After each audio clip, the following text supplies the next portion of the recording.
This news update is brought to you by... Say hello to Carol. Carol talks for a living, from morning till night. So she relies on Flo's crystal clear home phone service brought to her through Flo's 100% fiber to the home network. It keeps her in the know, and because she bundles her mobile broadband and TV services, she enjoys huge savings, so she can enjoy much more for much less. So visit any Flo retail outlet, call 1-800-804-2994, or visit discoverflow.co to find out more. One-of-a-kind connection. This is how we flow.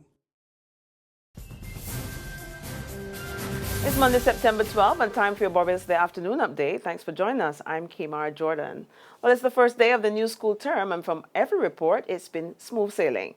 Our Marlon Madden was at the Deacon's Primary School early this morning. Our first stop was at the Fairchild Street and Princess Alice bus terminals, where we hardly saw any students. A handful of secondary school students were spotted at the River Bus Terminal, while some bus stops across the island were dotted with pupils patiently waiting for the bus. Parents of primary school children who spoke with Barbados Today said they started their preparation for the new school term early. Many said they left home early this morning to beat traffic. We also stopped in at the Deacon's Primary School this morning, where anxious parents gathered on the compound as the children took part in the morning devotion. Cheryl Small, who took her 3 grandchildren to school this morning, said her charges were well prepared. Principal of the Deacon's Primary School, Jennifer Jordan, also spoke to Barbados Today. She is expecting her students to settle in their new classes during the first week. Jordan says the school will be focusing heavily on reading starting this term. I'm Marlon Madden reporting for Barbados Today. Thanks, Marlon, and well, we wish all students and teachers a happy school year. In other news, a prominent attorney expresses concern about what he calls a high level of corruption in Barbados. After Holder, who has been nominated to contest the St. Michael's Central seat for the opposition Barbados Labour Party, told a political meeting yesterday there's glaring corruption at all levels and it must be tackled. That has permeated the police force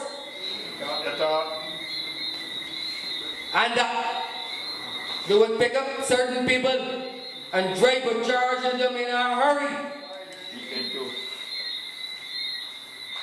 But then other persons could get away with murder. And that was that is not an isolated incident. There are many instances where wrong is done in this country. But because of the person's name or office or skin complexion and color, even if they are charged, the matter will be nothing get off, the matter will get discontinued. Meantime, Foreign Affairs Minister Maxine McLean is rubbishing suggestions that the ruling Friend-Ustrit administration has been soft on crime. Speaking on radio yesterday, McLean argued that there's clear evidence that the police are working to arrest the problem, while the government is continuing efforts to strengthen the national response.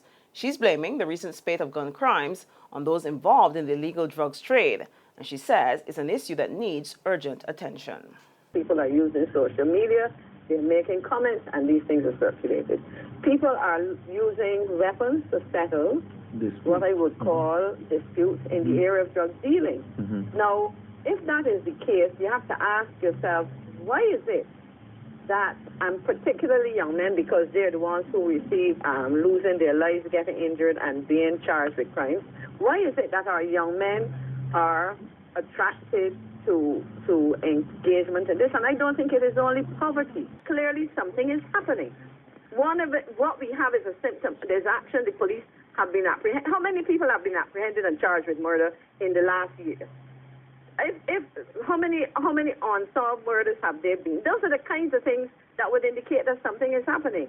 Our young economist is on a new mission to offer hope to the nation's young people. Marsha Cattle has announced plans to contest the opposition Barbados Labour Party's October 2 nomination for the St. Michael South Central constituency, which is currently represented in Parliament by Tourism Minister Richard Seeley. Speaking at a political meeting yesterday, Cattle suggested that young people are in crisis, and she says she's ready to do all in her power to turn things around. My generation and the generations to come require a voice. And I'm not going to sit there and hope that the voice that I want to represent me speaks up. That voice is in me. And I have a lot to say to represent the people of St. Michael South Central and the young people of this country who look forward and feel as if they have no opportunity, they have no options, they have no hope, they have no choices.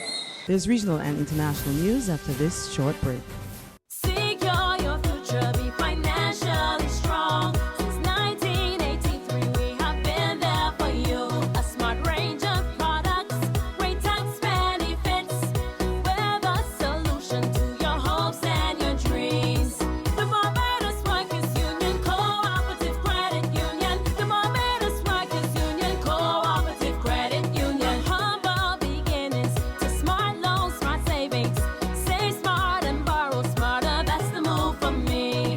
Stability, prosperity, we're the solution to your hopes and your dreams.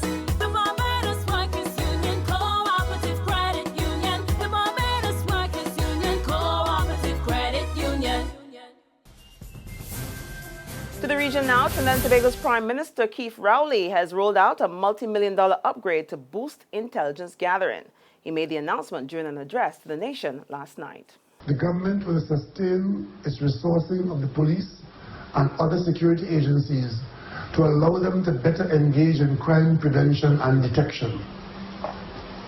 To this end, recently, the National Security Council had Cabinet authorize a $17.5 million major equipment purchase to upgrade the intelligence gathering effort of the police.